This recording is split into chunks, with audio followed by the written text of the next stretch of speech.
Over and over and over again, I would see people not get their prescriptions because they couldn't afford them. And it was really frustrating.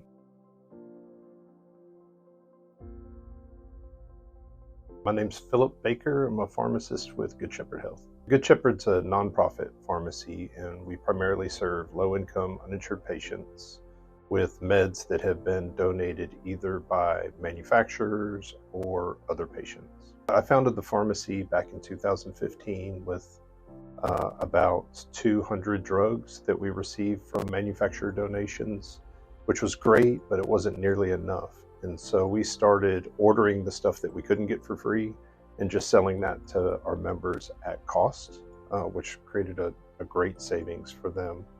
But really early on, people started bringing me medicine that they wanted to donate to the pharmacy.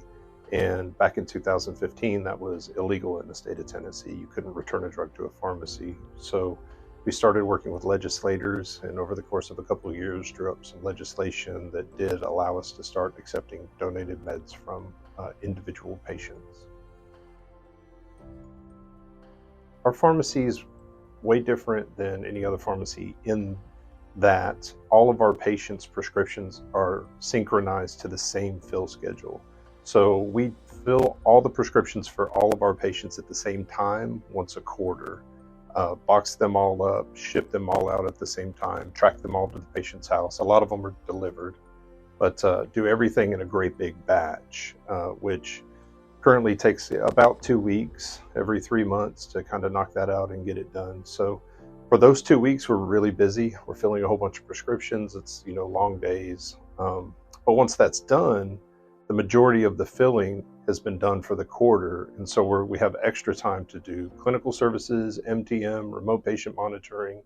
We're really only filling new prescriptions or prescriptions for new patients that we take on between set ship dates. So by synchronizing everybody to the same fill schedule, it really just created a bunch of efficiencies that allows us to scale up in terms of bringing in volunteers and students to do that fulfillment, and then scale back down to just a couple of pharmacists that are kind of running the show in between. We sign up all of our patients over the phone.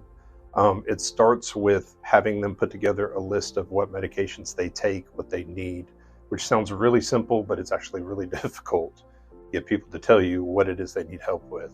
Once they do that, they can go to our website and fill out a form, or they just give us a call, and we check to see what we can get, what we can't get. If there's something that we don't get for free, then it'll have a cost associated with it. We essentially make sure that we're going to save that person money before we sign them up, before we have them leave whatever situation they're in. Well, I started pharmacy school in 2000, and throughout pharmacy school, I tried to do as many rotations as I could with independently owned pharmacies and see as many different business models as I possibly could. I knew I wanted to do something different, but I didn't know what. So initially, I thought that might be compounding. And once I finished school, I actually went to work for Kroger, and I was a pharmacy manager right out of the gate with them for about 6 years. While I was at Kroger, I saw over and over and over again, I would see people not get their prescriptions because they couldn't afford them. And it was really frustrating.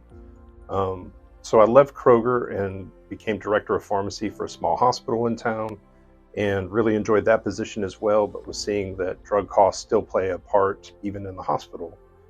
In 2015, I jumped in full-time with Good Shepherd and started Memphis's first charity pharmacy, where we don't charge for prescriptions, or we charge if we have to. We charge what they cost the pharmacy, not retail prices, which is pennies on the dollar compared to anywhere else, and really focus on making medicine affordable for patients, being able to consistently provide their medications, with 90-day fills and keeping everything synchronized.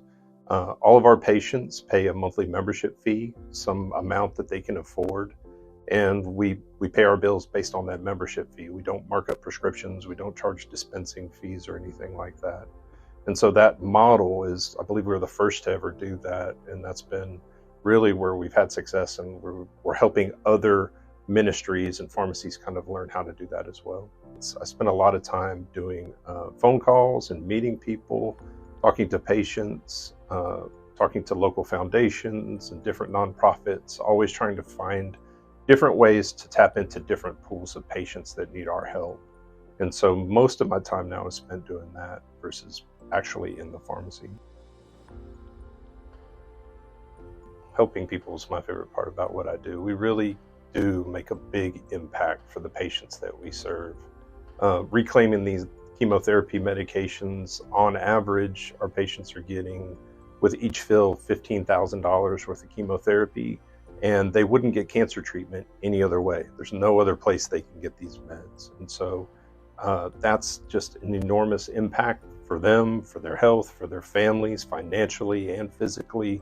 It's just huge. And so that's been the most joy-filled aspect of what I do, for sure. My advice to young students is to figure out, number one, what you're good at, the areas that you're talented in, and number two, what you really enjoy doing, and then focus on those.